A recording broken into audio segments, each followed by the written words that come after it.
Hello, welcome back to my channel Muscle Invasion. Today we're gonna talk about the lower limbs, which is your legs, and is the part 3.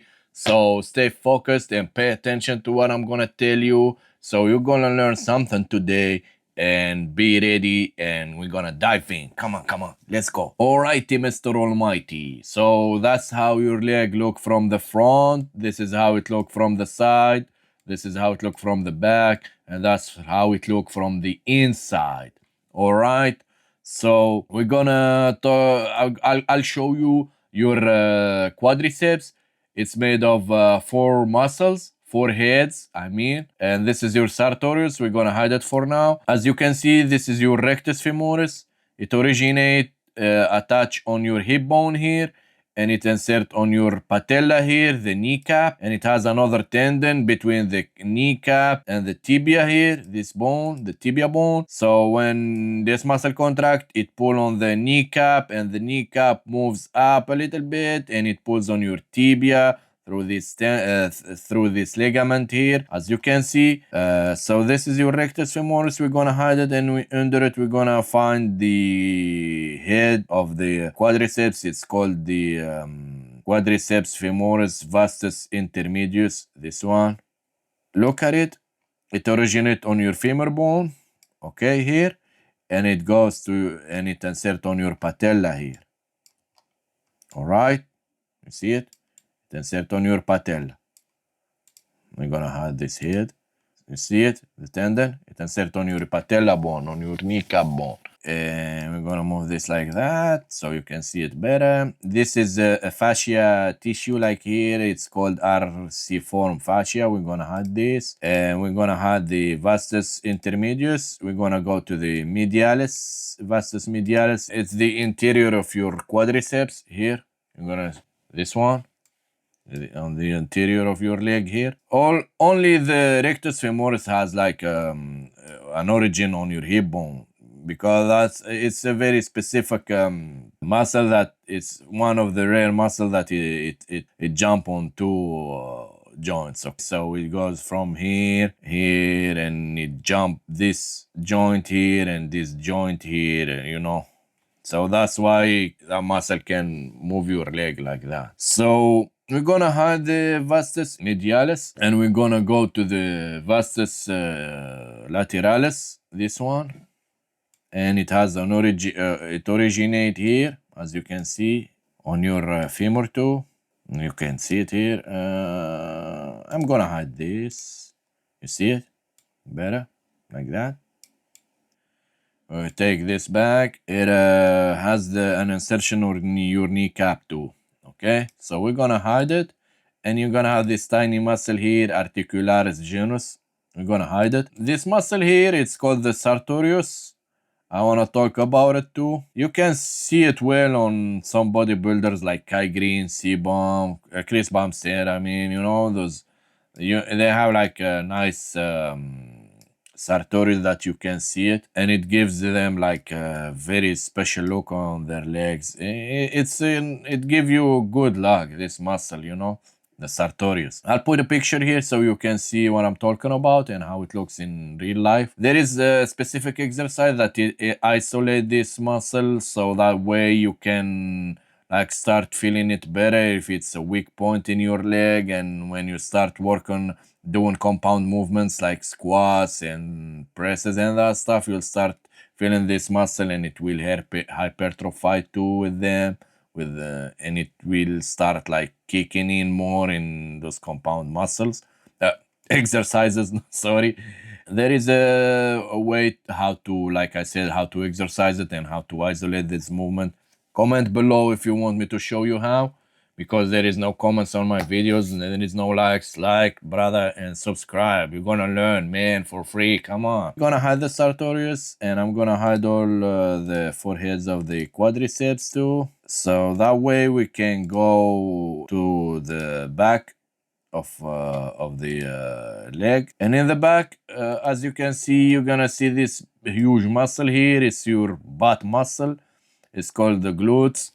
This one here, and they are like 3 muscles of them or 4, I think. I don't remember exactly, but I remember there is under them another muscle here, a little one. I'll show them. This is the gluteus maximus. I'm gonna hide it, and this is gluteus medius. They have an origin on their the hip bone, and it's inserted on this white big thing. It's like a fascia tendon. It's called the iliotibial tract. I'm gonna have the gluteus medius. This is tensor fascia lati muscle. And this is your gluteus minimus. It's a part of the glutes. We're gonna have this one here and pay attention here. Now focus with me. Those bunch of muscles here, they are like 6 muscles. They are like your rotator cuff in your shoulder, but they do the same thing like the rotator cuff in your shoulder, but those muscles do it in your femur. And it's very important for the stability of your hip joint. It's very important, especially if you're doing sports that need like sudden moves from left to right, like football, soccer, martial arts in general. You have to warm those muscles if you want to keep your hip joint healthy. You need those muscles to be warm and to hypertrophy them a little bit, and make them stronger, so that way they can pull your femur head inside the acetabulum where it attach. It will make less micro movements, and the wears on the labrum it will be less, so that way you keep your joint healthy. So those muscles, like I said, they play the same role like your rotator cuff muscle, like the supraspinatus and the infraspinatus and the subscapular. So those muscles here are very important. If you want me to show you how to warm up those muscles and how to exercise them, comment below, brother. Comment below. I'll show you. But just react, put a like, and comment. Like I said, they are like 6 muscles. We're gonna start with the first one here, the gluteus minimus. We're gonna hide this one too. Look where they insert and where they attached, so that way you understand how they stabilize your hip joints. Look, you see it? They keep your joint here stable with less micro movement. The more micro movements in your joint, the more your joint's gonna suffer, okay? That's what you should learn. The less micro movement, that's why being flexible and strength training is a dumb idea, man. I'll talk about that later in the future. It's very advanced, but it's the basics of understanding is anatomy, and then when you learn anatomy, you will start understanding biomechanics, and then you will start understanding more complicated and concepts. So this is the piriform muscle, the second muscle. We have a third muscle here, gemellus superior. The fourth muscle, the obturator internus. And the fifth, the gemellus inferior. And the sixth one is the quadratus femoris. And this tiny one too, the obturator externus. So like I said, they are like 6 or 7 muscles that they play a huge role in stabilizing this joint here on your femur head. They are very important muscle like your rotator cuff. The more you take care of them, the more they protect your hip joints. And warming up those muscles are very important. Like I said, especially if you're doing sudden moves. In bodybuilding, no, it's not very important to warm up those muscles, and even in powerlifting and weightlifting in general. But in sport that you run and you have to change your path very brusque and suddenly from side to side, you need to warm up those muscles and to do specific exercises for them. In your back leg, which is this hamstrings here, the hamstrings are 4 heads. We're gonna start with the biceps femoris, the long head here. Okay, this is the biceps femoris. It originates on your hip bone here, as you can see, your hip bone. Look at it, the hip bone here. and it insert on your fibula, not on your tibia. It insert on your fibula here. The short head in this 3D, they don't separate it. The short head here in this model, they don't separate it. They don't show it, I mean, but they show it, but it's not separated. I can click it on it by itself, okay? So you see this separation here between here and here. This is the long head, and this is here the short head. So the short head, it doesn't originate on the hip bone. It doesn't have an attachment on the hip bone, but it attach on your femur, on this bone, the femur bone. But they share the same insertion, the same tendon insertion here. So that's your biceps femoris. We're gonna hide it. And then we're gonna go to the semitendinosus here. And it originated on your hip bone here, and it has this insertion. You see the tendon here, it goes to your tibia here. It's called semitendinosus because it's like a third of it or something like is a tendon. It's like the semimembranosus. Muscles here, they play a huge role when you're running, and they are very important for runners and that stuff. I will talk about that, why they get a lot of injuries here and what pathological area here and how to prevent that stuff. I'll talk about that and about the muscle imbalances and that stuff and how it impact your sports, how it create problems and pathologies, and how to invert that and how to do exercises that balance that muscle imbalance and that stuff. So muscles, the semitendinosus and under the semimembranosus, they store a lot of elastic energy. They work like an elastic. That's why they have a long portion of tendons, and the other one have a lot of membranosus tissues. It's connected like a little bit of contractile tissue, but a lot of membranosus tissue, like they are like tendons tissues, and for sure it become a tendon in the end. I will talk about muscle later in very more deeper, because a lot of people, they have bad concept about muscle. Your muscle ain't only contractile tissues. It's not. There is a bunch of stuff. That's why there is a lot of collagen construction in your muscle molecular construction too. Fascia is a real thing. It's very important to your muscle. So this is the semitendinosus, we hide it, and this is the semimembranosus, and it, like you see it attach on your hip bone, and it insert on your tibia too, and we're gonna hide it. We're gonna start talking about the adductors muscles. There are a bunch of muscles. We're gonna start with pectinus here. We're gonna hide it. This is your adductor longus. It's a big one, and you can see it. Those muscles, they close your legs together like that. You know how they work. The adductors, they are in the inside of your leg. This is the adductor brevis. We're gonna hide it. And this is the adductor minimus. Like I said, there's a bunch of muscles there. Adductor magnus, to see it from the back here. Adductor magnus. Let's see how the shape of it. And this is gracilis muscle. We're gonna hide it. And now we're gonna talk about the lower limbs. Here, as you can see, there is a lot of muscle like your forearm too, because you need to move the stuff here, these joints and your fingers. It's very important muscles here. This is your calves. When we say calves, we're generally talking about two muscles separately. This muscle here, it's called the gastrocnemius, and under it you find the soleus. But the gastrocnemius has like two heads. This the outside head is the lateral head in this side, and the medial head is in the inside. Okay, you see the separation is the lateral head and the medial head. And as you can see, there is a bunch of fascia in it, and here it's a long tendon. Like this muscle store a lot of elastic energy too, and it's the more you have the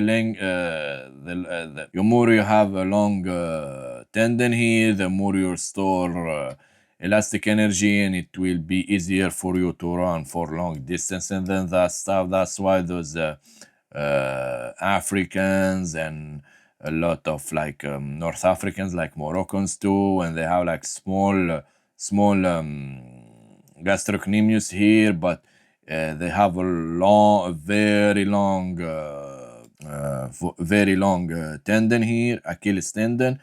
So when they run, they have like store energy, and they have more bend in it, and they use less energy to propel themselves. It's not like the European, they have like very big and long gastrocnemius here, and the tendon is short.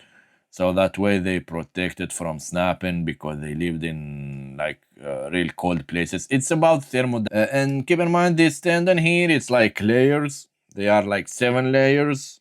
It's not like just one rope like that. No, it's like layers, and they slide from. And the calcaneus bone here, it play a huge role when it's short or long. It play a huge role on the outcome of the shape of your gastrocnemius too. You know, I'll talk about that stuff when I start dissecting and talking about morphology. So we're gonna hide the gastrocnemius, and we're gonna find under it the soleus here.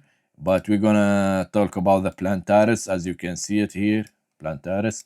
And so this is your femur, this is your tibia, and beside it, this little bone here is called the fibula. Okay, your soleus, it insert on it attach on your its attachment, and it insert on your calcaneus too here. It's under your gastrocnemius. You don't see, it's not a superficial muscle. And there is a this is your soleus, and keep in mind that's why there is a difference between working your calves when you work with the stiff leg like that, with a straight leg like this, and it's different when you sit down.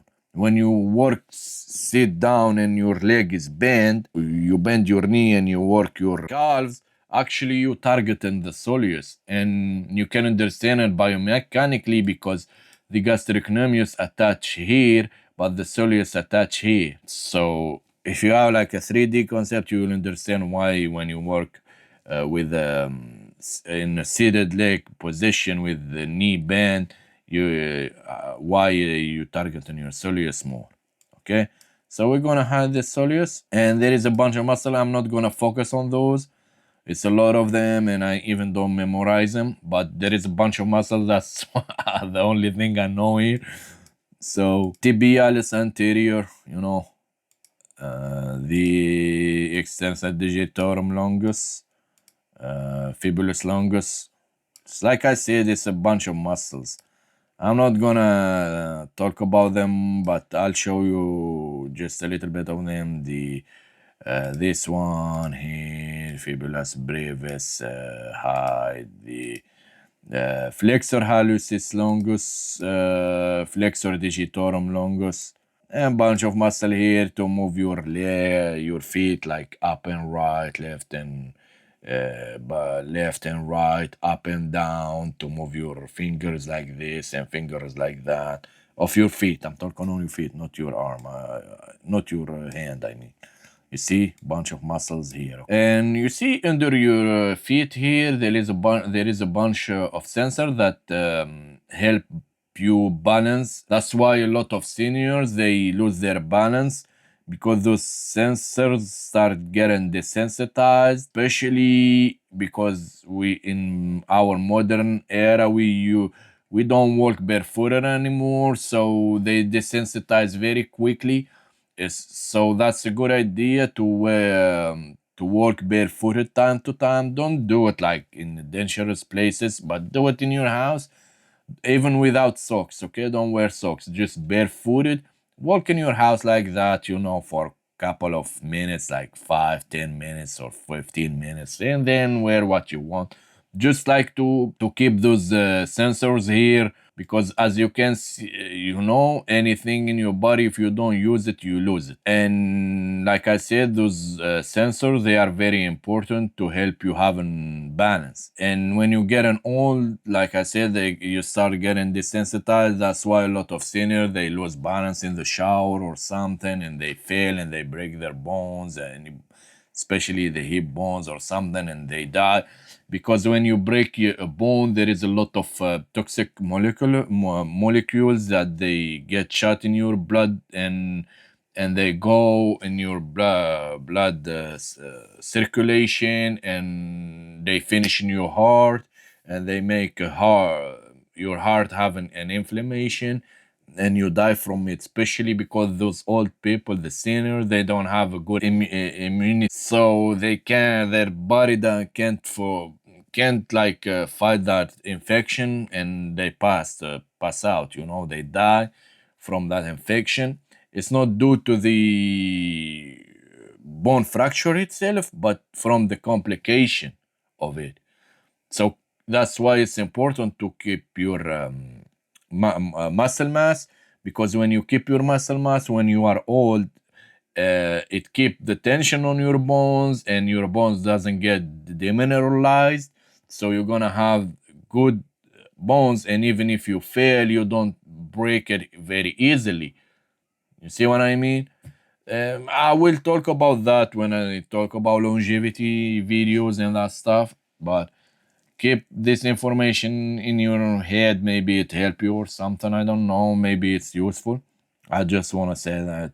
Just tell you that. That's it. I talked about the lower limbs, and on my fourth video, the video after this video, I'm gonna talk about the labrum, the cartilage, and the liquid synovial pouch, and how your joint structure is and that stuff. Oh, before I go, you see those bunch of muscles I was talking about in your lower leg here? Those bunch of muscles here? Those muscles? Actually, you can work them just by putting a lot of weight on your waist, on your squat, when you on your barbell, and you just moving your leg like from side to side, up and down like that, and even side to side, and you're gonna work those muscles. Okay, that's a good exercise for them. There is a lot of sport that they need those muscles to be strong and to help them like moving better. And you see here, this shape here of the femur bone, the head here, it's different from person to person. I'll talk about that when I start comparing on morphology. Some people have a vertical femur head, and some people have horizontal, and it impacts how stable your hip is, and it play a huge role in deadlift and squats and that stuff. And the more you have it horizontal, the more stable your hips is gonna be, and it will help you in performing better. I will talk about that in the future. Like I said, everything in the future, but I can't talk about everything in one video. So stay tuned. Just like I said, subscribe, like the video, and see you in the next part. Bye.